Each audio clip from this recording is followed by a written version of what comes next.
pesar de que las pruebas a veces son tan terribles que creemos que nos van a causar la muerte del dolor, Dios nos da la fortaleza para que soportemos. El propósito de esta mañana es para que también aprendamos que las pruebas nos sirven para madurar. Yo les voy a suplicar que vayamos a la primera epístola del apóstol San Pedro y vamos a leer ahí, por favor, los versículos del 12 al 14. Y dice así la palabra de Dios, leída en el nombre del Padre, del Hijo y del Espíritu Santo.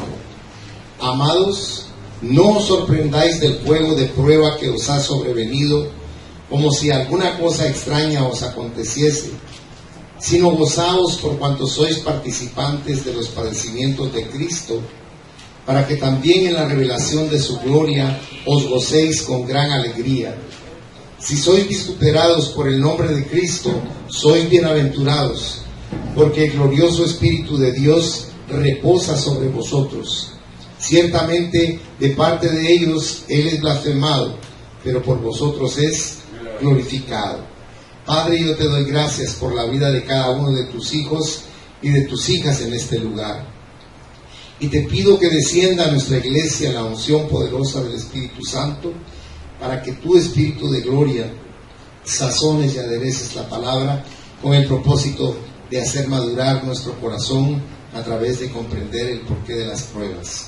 En el nombre de Jesús, amén. Pueden sentarse, mis amados. Los instrumentos divinos para el crecimiento. La vida cristiana comienza con un nuevo nacimiento. Si usted fuera conmigo al Evangelio de San Juan, en el capítulo 3, leemos en los versículos del 3 al 5 que dice: respondió Jesús y le dijo: de cierto te digo, que el que no naciere de nuevo no puede ver el reino de Dios. Nicodemo le dijo: ¿cómo puede un hombre nacer siendo viejo? ¿Puede acaso entrar por segunda vez en el vientre de su madre y nacer? Respondió Jesús: de cierto te digo, que el que no naciere de agua y del Espíritu no puede entrar en el reino de Dios. O sea, para poder comprender lo que Dios nos dice en su palabra y poderlo hacer vida en nosotros, tenemos que nacer de nuevo. Porque Pablo nos explica en 1 Corintios 2:14 que el hombre natural no está capacitado para comprender las cosas que son del Espíritu de Dios. Y nosotros hemos nacido de nuevo. Si usted nota, Cristo le dice a Nicodemo, que era un maestro de la ley, le dice que tenía que nacer del agua y del Espíritu. Y no está hablando del bautismo. ¿Qué es el agua? La palabra de Dios, ¿verdad? Y el Espíritu Santo, de quien renacemos espiritualmente. Hay muchos cristianos que, aunque usted no lo crea, nacieron de nuevo, pero siguen siendo bebés, porque sus actitudes son totalmente inmaduras. Por eso es tan importante observar lo que la palabra nos enseña acerca de ello. Porque el plan de Dios para nosotros, ¿cuál es? Nacimiento, crecimiento y madurez. Necesitamos la madurez, es parte de nuestra vida diaria.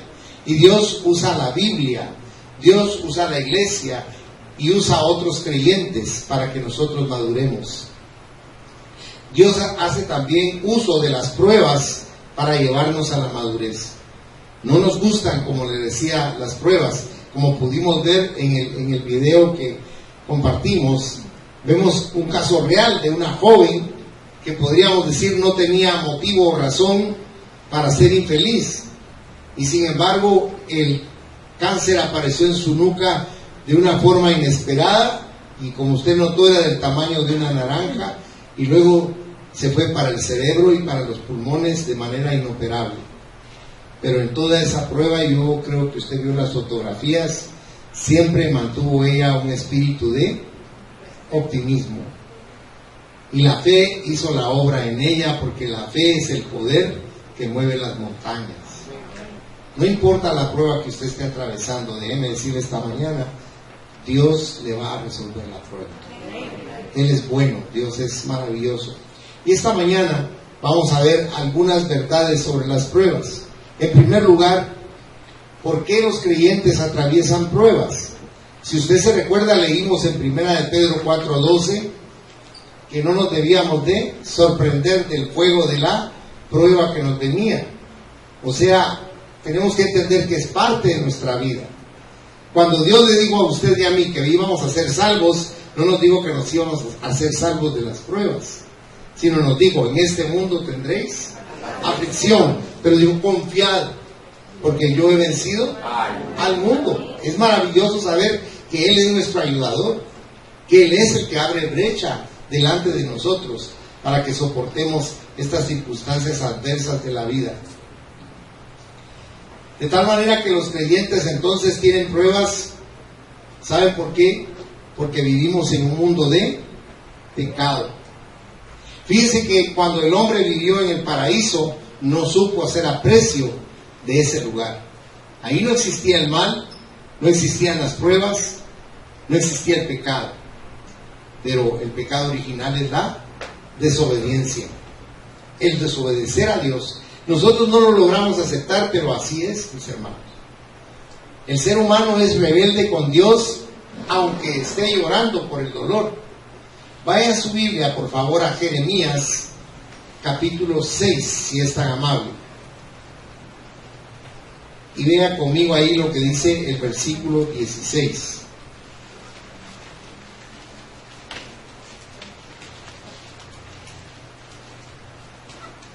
Así dijo Jehová: paraos en los caminos y mirad y preguntad por las sendas antiguas cuál sea el buen camino, y andad por él.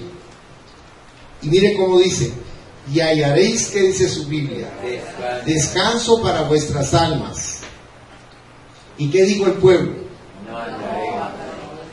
¿Me entiende lo que le quiero decir? Cuando vivimos en un mundo de pecado, Dios nos dice por ahí no, pero no dice sí, pero yo sé cómo camino ahí. Dios dice: no hagas eso, y Él dice: no, pero yo sé cómo lo hago. Todo lo queremos hacer en contra de Dios, humanamente hablando.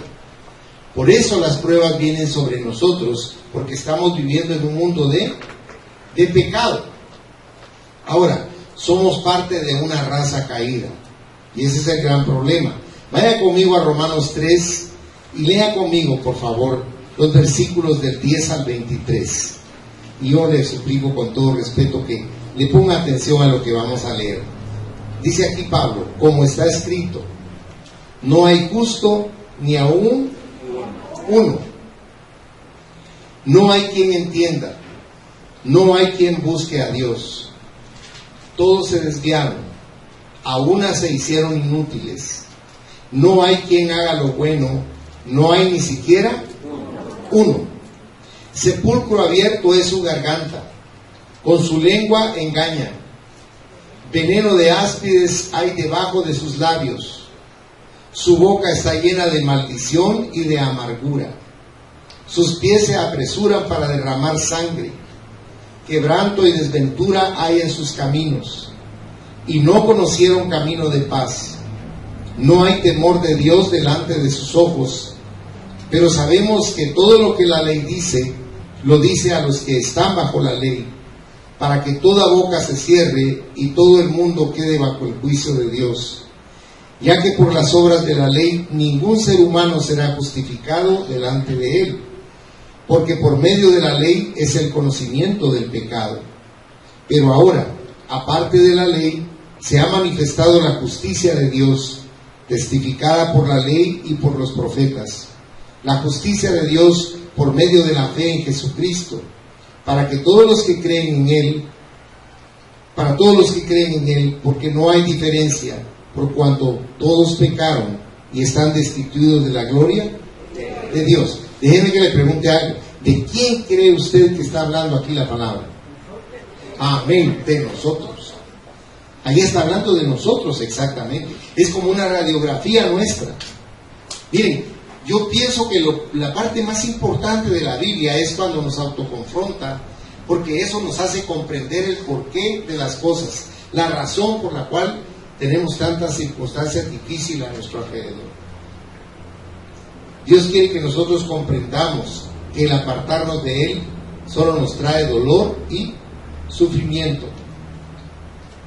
Vivimos en un mundo lleno de conflictos y de desastres. Los Estados Unidos es un país que se está desquebrajando por dentro. La guerra contra ese país no vino de afuera hacia ellos, sino es de adentro para afuera. Es un país que se separó de Dios y se ha llenado de corrupción. Estaba viendo un programa en HBO donde hablan de la enorme corrupción que hay en los Estados Unidos a través de explotar el subsuelo con el gas natural que ellos tienen, que dicen que va a durar 100 años en lugar del petróleo. Pero eso ha hecho que le quiten a las personas sus propiedades, que les dé cáncer, que sangren, que lo pierdan todo. Es un país que al apartarse de Dios lo único que ha traído sobre sí son dolor y pruebas. Y no solamente es por el simple negocio del gas, sino que el gas natural produce un efecto invernadero terrible sobre nuestro planeta, y las desgracias ecológicas que usted va a comenzar a ver más seguido cada vez van a ser más graves, aunque nosotros no lo veamos como lo que debíamos de ver. Y esa tormenta que acaba de ver ahí en esos países del oriente, eso es algo terrible. Una tormenta, dice, que nunca se había visto, una tormenta enorme. Hicieron una película en relación con eso, y lo que era ficción se volvió realidad, porque el hombre está apresurando con su desobediencia su propia autodestrucción, porque no queremos obedecer al autor y dador de la vida. Hermanos, ya no seamos rebeldes con Dios ni orgullosos. El orgullo es nuestro peor enemigo. Seamos humildes y sometámonos a la palabra de Dios para que recibamos todo el bien que Él anhela que tengamos. Los planes de Dios para usted siempre son solo de amor y son solo de bien y no de mal. Y nos habla, pero hacemos oídos sordos a Él. Vivimos en un mundo de crimen, de enfermedad y de muerte. Hebreos 9:27 dice: y de la manera que está establecido para los hombres que mueran una sola vez, y después de esto, dice la Biblia, el juicio. Y le digo una cosa: nadie de los que estamos aquí y nadie de los que están fuera se va a escapar de la muerte. Todos morimos. Amén. Pero qué hermoso es saber cuando nosotros estamos preparados en el Señor. Hoy veníamos en el carro con Magda y ella venía muy compungida porque su papá no pudo venir hoy a la iglesia porque está muy enfermo, está muy mal de salud. Y ella me decía, le vi hasta su nariz así, filudita. Venía con temor en su corazón, pero yo le decía a ella que si él se nos va, adelanta, si él se va, sabemos a dónde va, dónde está, y ahí vamos nosotros también. Por eso Pablo nos dice que no lloremos como los que no tienen esperanza. Por eso le hablo yo a ustedes estas cosas que yo sé que las saben. Pero el propósito de Dios es recordárnoslas para que cambiemos la dirección de nuestra vida, para que tratemos de vivir de una manera que sea de acuerdo con la voluntad de Dios, para que todo nos salga bien y no tengamos que sufrir. Los creyentes atraviesan pruebas también debido al poder de Satanás. Miren, ¿se ha fijado que a la gente no le gusta hablar del diablo? Lo obvia y muchas veces incluso piensa que el diablo es un invento o que no existe. Pero déjenme explicarle que es un ser que desgraciadamente es el que se encarga de destruir todo, desde nuestra vida personal hasta nuestro hogar, hasta nuestra patria y el mundo entero. Es el peor enemigo que puede existir y es el archienemigo de Dios. Considere usted, por ejemplo, en Satanás la obra que hizo con Job. ¿Se recuerda usted de Job, del libro de Job? Es el libro más antiguo de la Biblia. Dice que un día se fueron a presentar delante de Dios los hijos de Dios, dentro de los cuales vino también Satanás, porque Satanás, el diablo, es una creación de Dios y era el ser que más ayudaba a Dios en el cielo, pero el poder que había alrededor de Dios corrompió su alma y se destruyó a sí mismo. Y cuando llegó, Dios le dijo a él: ¿has considerado a mi siervo Job, varón perfecto y recto, y que no hay otro como él sobre la tierra? Y déjeme explicarle algo: Job no era eso. Dios estaba hablando en futuro de Job. Job era un padre consentidor. Sus hijos hacían parranda todos los días, vivían emparrandados. Era tan rico que ellos vivían en una parranda continua en que empezaba lunes y terminaba lunes. Y no se detenía, continuaba todo el tiempo. Y Job era el que hacía sacrificios y oraciones por ellos para que, si habían cometido algún pecado, fueran salvos. Pero en un solo día lo perdió todo. Perdió a sus hijos, perdió toda su riqueza, perdió su salud, y menos mal que a la mala esposa que tenía también, porque esa sí no servía. Pero al final él descubre que toda esa prueba fue para el beneficio de él y de su nación, porque es un ejemplo hasta la fecha de soportar con esperanza lo que nos aturde por momentos. ¿Qué nos dice Pedro en Primera de Pedro capítulo 5 versículo 8? Si usted le pone atención a ese versículo, él dice ahí que seamos sobrios. ¿Qué quiere decir ser sobrio? La gente lo asocia con el licor. Dice no beber. No, ser sobrio es estar atento todo el tiempo a todo lo que nos acontece. Y luego, ¿qué dice ahí Pedro? Velado. Yo le voy a preguntar una cosa: ¿vela usted realmente por su alma? No, así de simple. Y ahí está diciendo Pedro: ser sobrios y velar. Y explica por qué. Porque vuestro adversario, vuestro enemigo, el diablo, Satanás, anda alrededor de nosotros como, ¿qué dice la Biblia ahí? Como león rugiente. Ahora yo le pregunto: ¿qué come el león? Carne. Ahí nos está dando un doble mensaje, porque está diciendo que es como una fiera de presa, pero que nosotros le damos lugar cuando nos carnalizamos. Cuando un cristiano se vuelve carnal, es presa fácil de ese enemigo tan terrible y nos produce mucho sufrimiento y mucho dolor también. Además, el creyente va a chocar contra el mundo.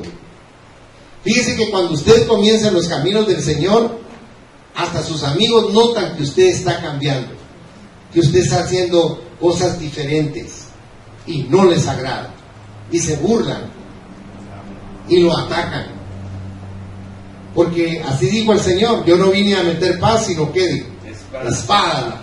Amén. ¿Verdad? Incluso entre padres e hijos, porque hay padres que cuando un muchacho o una muchacha busca a Dios, busca la palabra de Dios, no una religión, sino una relación con Dios, casi que los excomulgan del hogar. No les parece, no les agrada. Y Jesús nos advirtió acerca de eso. Vaya al Evangelio de Juan, si es tan bondadoso, en el capítulo 15, y leamos ahí los versículos del 18 al 20. Mire cómo dice: si el mundo os aborrece, sabed que a mí me ha aborrecido antes que a vosotros. Si fuerais del mundo, el mundo amaría lo suyo, pero porque no sois del mundo, antes yo os elegí del mundo, por eso el mundo os aborrece.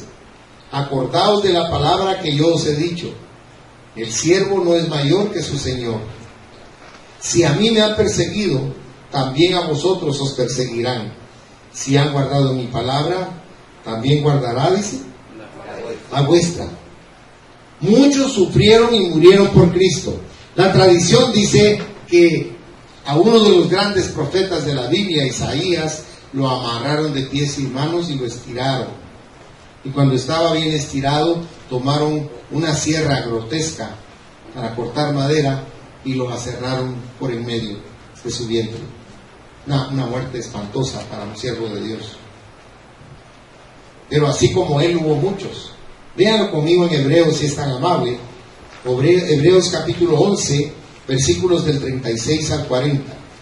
Dice la palabra: otros experimentaron vituperios y azotes, y a más de esto prisiones y cárceles. Fueron apedreados, aserrados, puestos a prueba, muertos a filo de espada. Anduvieron de acá para allá cubiertos de pieles de ovejas y de cabras, pobres, angustiados, maltratados, de los cuales el mundo no era digno, errando por los desiertos, por los montes, por las cuevas y por las cavernas de la tierra. Y todos estos, aunque alcanzaron buen testimonio mediante la fe, no recibieron lo prometido, proveyendo Dios alguna cosa mejor para nosotros, para que no fuesen ellos perfeccionados aparte de nosotros. O sea, nosotros hemos recibido el galardón y la bendición de ser hechos hijos e hijas de Dios. Estas personas lo hicieron por fe y esperanza. Nosotros ya experimentamos lo que ellos tenían como un futuro. Por eso Dios los tiene a ellos en un lugar tan especial. Nuestro segundo inciso es: ¿por qué las pruebas del creyente son diferentes? Y si usted vuelve por favor conmigo a 1 de Pedro 4, leíamos ahí en el versículo 13, dice: sino gozaos por cuanto sois participantes de, ¿qué dice la palabra? De los padecimientos de Cristo. Cuando usted está padeciendo un problema, está atravesando una crisis, en lo que menos piensa es que usted está siendo análogo al sufrimiento de Cristo, sobre todo cuando es un sufrimiento injusto. Pero aquí nos está diciendo la palabra que eso es algo que es parte de nuestra vida, no lo podemos obviar. Las pruebas son necesarias en la vida del creyente, porque llegamos a ser participantes de los sufrimientos de Cristo a través de las pruebas. Podemos incluso hallar gozo en medio del sufrimiento y de la prueba. Le voy a poner un ejemplo. Pablo y Silas fueron tomados en el libro de los Hechos, capítulo 16, fueron tomados prisioneros y les desnudaron su espalda y les azotaron con varas cruelmente. Las varas producían un dolor y una laceración tremenda en el cuerpo, y ellos tuvieron que sufrir esto. Y no solo eso, sino los llevaron a la cárcel, y dice que los metieron hasta lo profundo de la cárcel y les amarraron sus pies en un cepo a cada uno de ellos. Entonces estaban en lo más sucio de la cárcel, sufriendo el dolor terrible y la vergüenza que les habían infligido. Pero ¿saben? Ahí estaban ellos alabando a Dios. Yo les soy sincero, yo no lo hubiera alabado, que hubiera reclamado. Pero ellos no, fíjense, porque cuando hay madurez, mira uno las cosas desde otro ángulo. Acompáñenme en su Biblia a Hechos 16, si es tan amable. Y ahí dice la palabra, en los versículos del 25 al 32. Pero a medianoche, orando Pablo y Silas, cantaban himnos a Dios, y los presos los oían.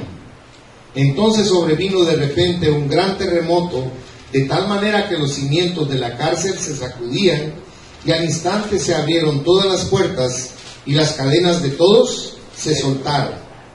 Despertando el carcelero y viendo abiertas las puertas de la cárcel, sacó la espada y se iba a matar, pensando que los presos habían huido. Mas Pablo clamó a gran voz diciendo: no te hagas ningún mal, pues todos estamos aquí. Él entonces, pidiendo luz, se precipitó adentro y temblando se postró a los pies de Pablo y de Silas, y sacándolos les dijo: señores, ¿qué debo hacer para ser salvo? Ellos dijeron: cree en el Señor Jesucristo y serás salvo tú y tu casa. Y le hablaron la palabra del Señor a él y a todos los que estaban en su casa. Y el siguiente verso dice que hasta se bautizaron todos. O sea, miren cómo es de formidable el poder de la palabra para restaurar el corazón de las personas cuando usted supera las pruebas. Las pruebas nos ayudan no solo a ser fuertes y a ser realmente maduros espiritualmente, sino nos sirven para darle ánimo a los que están atravesando por un dolor o una circunstancia difícil. Dios nos usa a nosotros. Yo quisiera que fuera a Hebreos 13, versículos 5 y 6. Es una llamada conocida, porque a veces usted se siente solo cuando está atravesando una prueba, cuando usted tiene una crisis tremenda y nadie le tiende la mano y los amigos se desvanecen y la familia también. Ahí entonces es cuando usted se toma de Dios, porque dice: sean vuestras costumbres sin avaricia, contentos con lo que tenéis ahora, porque Él ha dicho: no te desampararé ni te dejaré. De manera, dice ahí, que podemos decir confiadamente: el Señor es mi ayudador, no temeré lo que me pueda hacer el hombre. Porque Dios lo que más nos exhorta es a que no tengamos miedo. ¿Por qué tenemos miedo? Porque no tenemos fe en Dios. No confiamos que Él va a transformar las circunstancias. El Señor dice en Isaías, se recuerda, en 41, en el verso 10, si mal no recuerdo, dice ahí: no temas porque yo estoy contigo, no desmayes porque yo soy tu ayudador. Dice: te levantaré con mi diestra. Dice, Dios nos está exhortando todo el tiempo a que en lugar de llenarnos de miedo, de angustias, de temores y que nos enfermemos, aprendamos a confiar ciegamente en que Él no nos va a fallar, no nos va a dejar, no nos va a desamparar. Él siempre tiende su mano y nos levanta, hermanos. ¿Se fijó en lo que vimos ahí? Ese cáncer era incurable, pero si usted notó, Dios escuchó las oraciones y sanó a esa joven. Dios tiene propósitos que nosotros no podemos comprender. Dios es bueno. Hoy en la mañana me hablaba uno de los ancianos y me decía que él conoce una persona, que es una persona que está peleando con Dios porque falleció su hijo, y antes, cuando él era pequeño, falleció su mamá. Dice que él está peleando con Dios porque ¿por qué se llevó a su mamá y por qué se llevó a su hijo? Los planes de Dios, dice Pablo, que para nosotros son inescrutables. Pero ¿qué es el pensamiento de Dios para usted y para mí? Vaya a Jeremías 29, por favor, si es tan amable. Es una porción que hemos leído algunas veces. Y mire cómo dice el versículo 11: y apropiéselo porque es para usted. Que ahí le está diciendo Dios a usted: porque yo sé los pensamientos que tengo acerca de vosotros, dice Jehová. ¿Pensamientos de qué dice su Biblia? De paz y no de mal, para daros el fin que Él es nuestra esperanza. Él nos quiere dar lo que nosotros anhelamos. Cuando usted atraviesa una crisis, un dolor, un sufrimiento, una situación inexplicablemente dolorosa, usted no le halla ni pies a cabeza del porqué de esa circunstancia. Pero no se quiebre la cabeza con eso. Doble sus rodillas y póngalo a los pies del Señor. Dígale: Señor, este pensamiento, este problema me está agobiando de tal manera que no duermo, ya no como bien, me estoy sintiendo enfermo. Yo quiero superar esta crisis, porque tu promesa no es para que yo me muera, sino para que me sane, para que me levante, para que viva nuevamente. Porque si Él quisiera que estuviéramos aquí, ya nos hubiera llevado, hermano.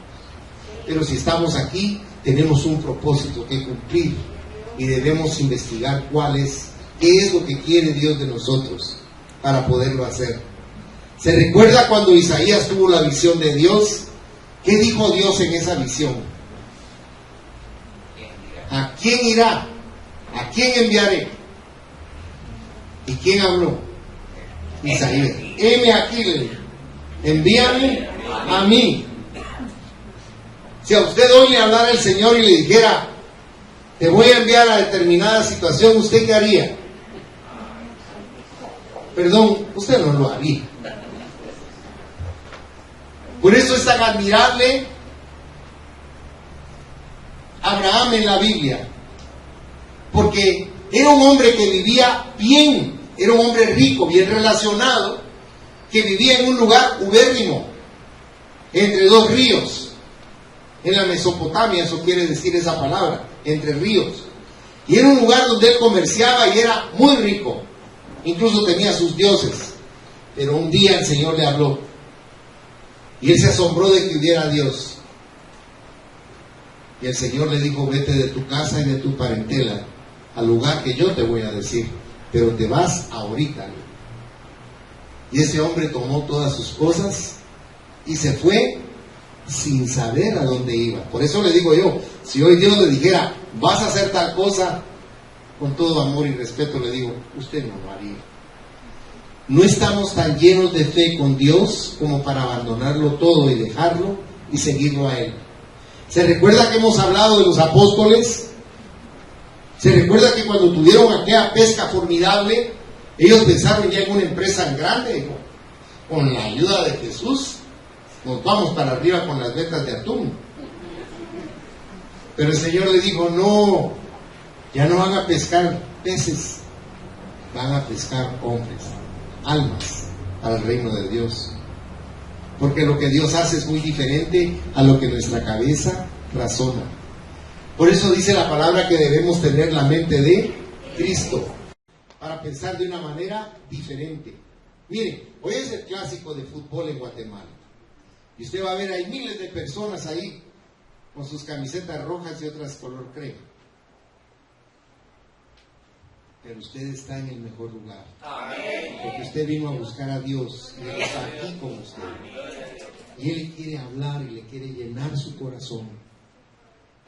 Porque no podemos llenar nuestro ser con nada más que con la palabra. Con el Dios eterno de amor. Todas las pruebas que pasamos, lo único que van a hacer es llevarnos a la gloria. Fíjese qué maravilloso. Vaya a la carta de los Romanos, si es tan amable. Capítulo 8, versículos del 17 al 18. Dice, y si hijos, también herederos, herederos de Dios, ¿y qué dice su Biblia? Coherederos con Cristo, si es que padecemos juntamente con Él, para que juntamente con Él seamos glorificados. Pues tengo por cierto que las aflicciones del tiempo presente no son comparables con la gloria venidera que en nosotros ha de manifestarse.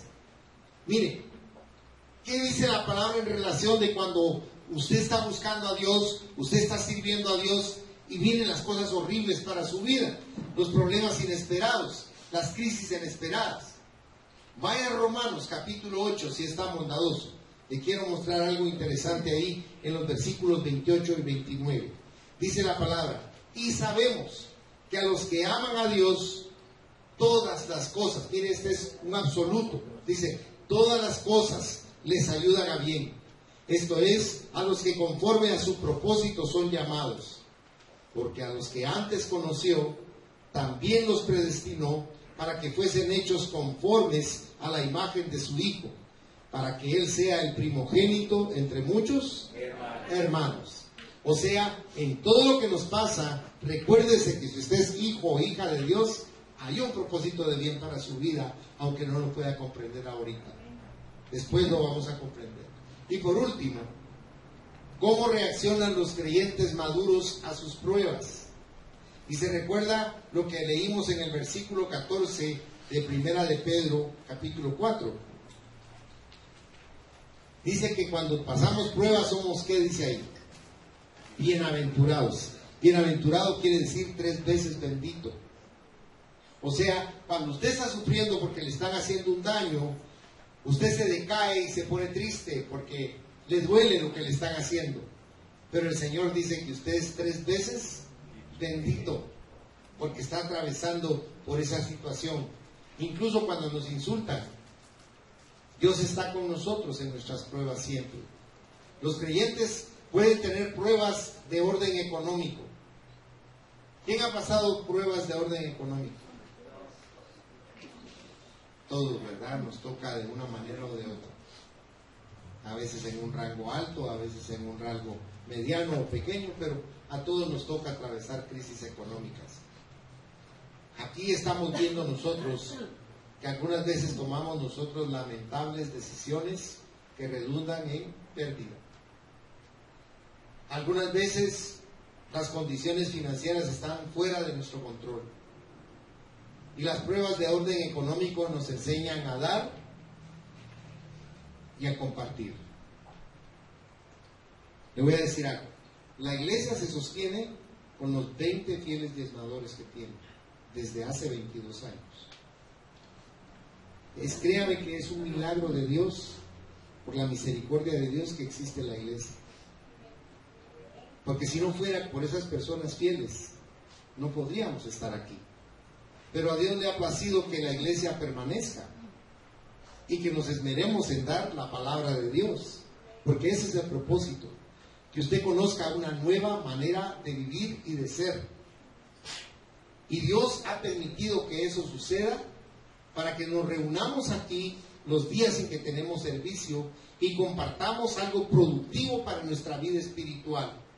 Porque como les reitero, no venimos a entretenernos ni a perder el tiempo.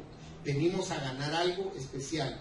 Venimos a ganar la vida eterna, el conocimiento de lo que no sabemos del cielo, de nuestro Dios, la revelación de su palabra explicada por misericordia del Espíritu Santo, porque nadie sabe las cosas de Dios sino solo el Espíritu de Dios. Y Él, a través de la reunión que tenemos en la iglesia, pues nos permite compartir eso.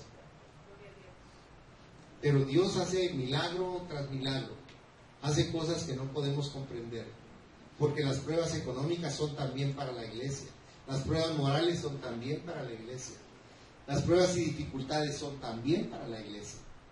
O sea, no solo son los feligreses, sino la iglesia en sí. Porque cualquiera diría, dicho eso el pastor que no tiene problemas. ¡Ja!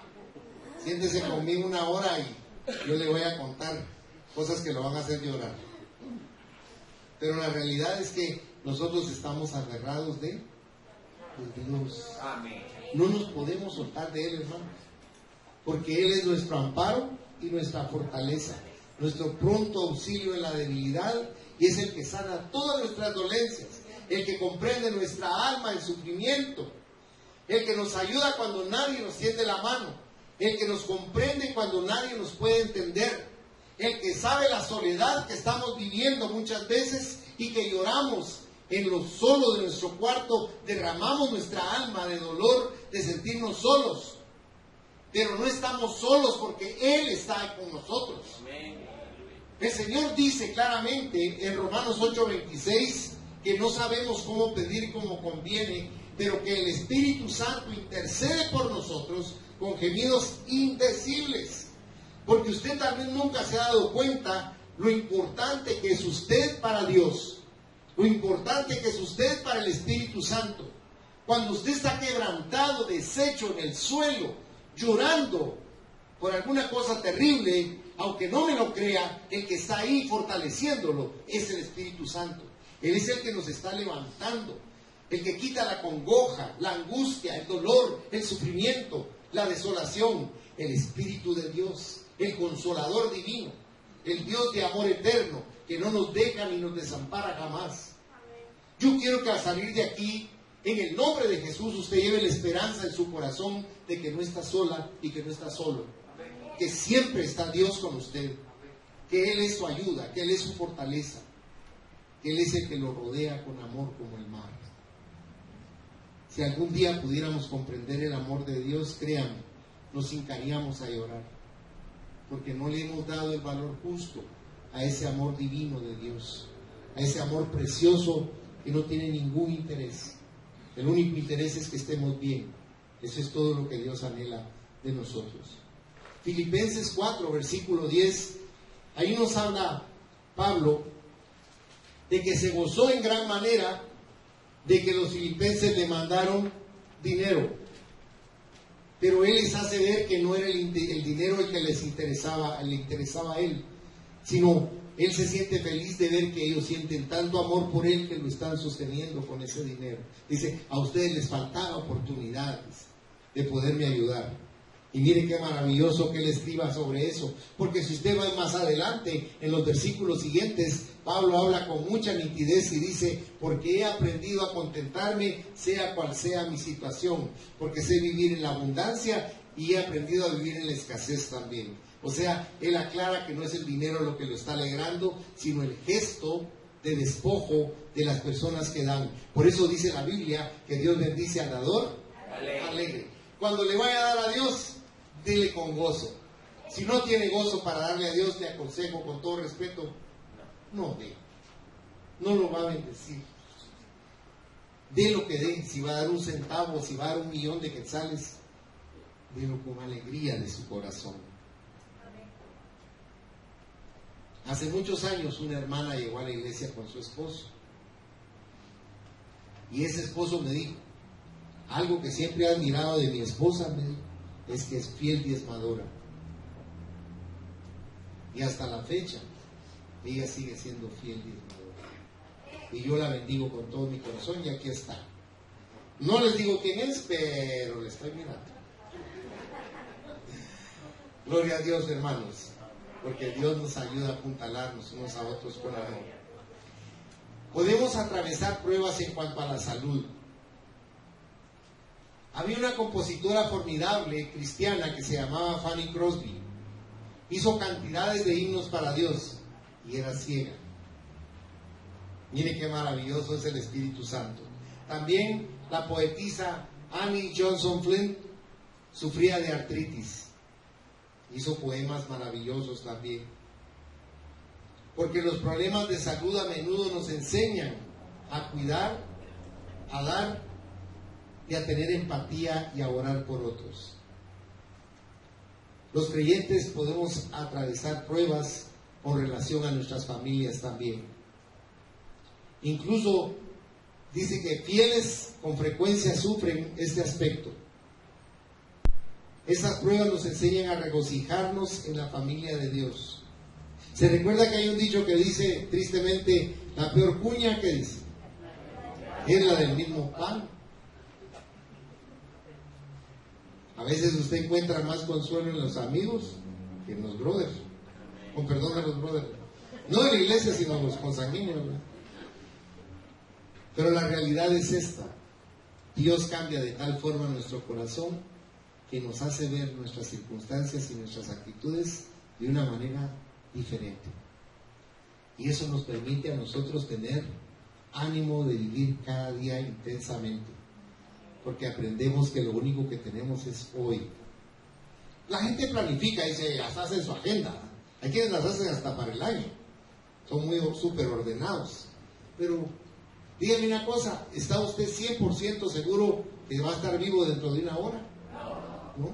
¿Y dentro de un año? Entonces, ¿qué tenemos? Solo hoy.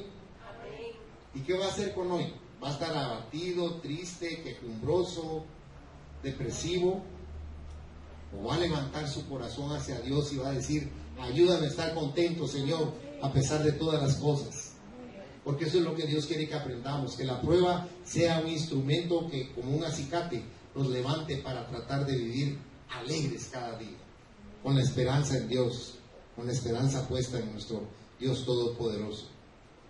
Podemos tener también problemas emocionales los cristianos, pero para eso son los pastores, para dar consejería, para dar amor, para levantar los corazones afligidos y abatidos.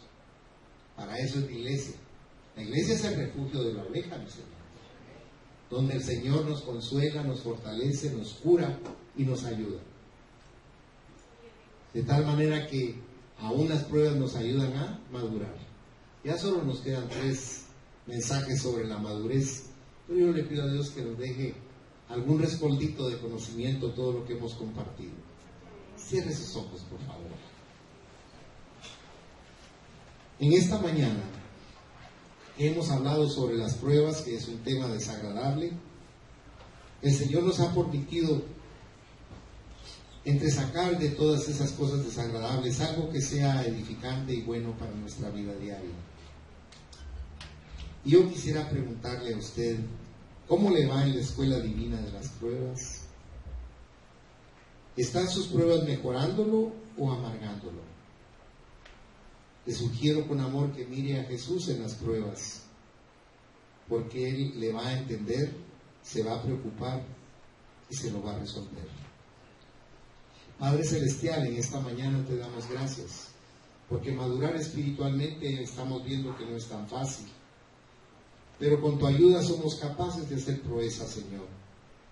Por eso yo te suplico con todo mi corazón que bendigas a cada persona en este lugar por nombre, que abras las ventanas de los cielos y que derrames de tu óleo maravilloso ese aceite dorado, lleno de pureza, lleno de limpieza, lleno de perfección, que derrames sobre cada cabeza esa unción divina de tu aceite.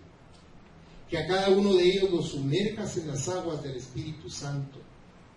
Que cada día ellos puedan crecer más y más en su fe. Que cada día te conozcan y te amen más, Señor. Que cada día dependan más y más de ti. Que cada día confíen ciegamente en ti. Porque entonces les vas a abrir el conocimiento espiritual de una manera inmensa. Y eso va a permitir que su vida sea confortable, Señor, porque van a estar confiando no en las circunstancias ni en sus propios recursos, sino en ti, como el autor y dador de la vida. Te pido que en esta mañana llenes de paz sus corazones. Te ruego que recibas de ellos todas sus cargas, todos sus afanes, todas sus angustias, todos sus sinsabores. Los queremos dejar aquí en la iglesia, a los pies de la cruz del Calvario, para que a través de tus promesas salgamos livianos de este lugar, dejando sobre ti todas nuestras cargas y confiando plenamente en tu providencia. Te pido, Señor, que no sea parte de ellos tu bien, tu amor y tu presencia. Y los estoy bendiciendo en esta mañana, en el nombre del Padre, del Hijo y del Espíritu Santo. Amén, Señor, y amén.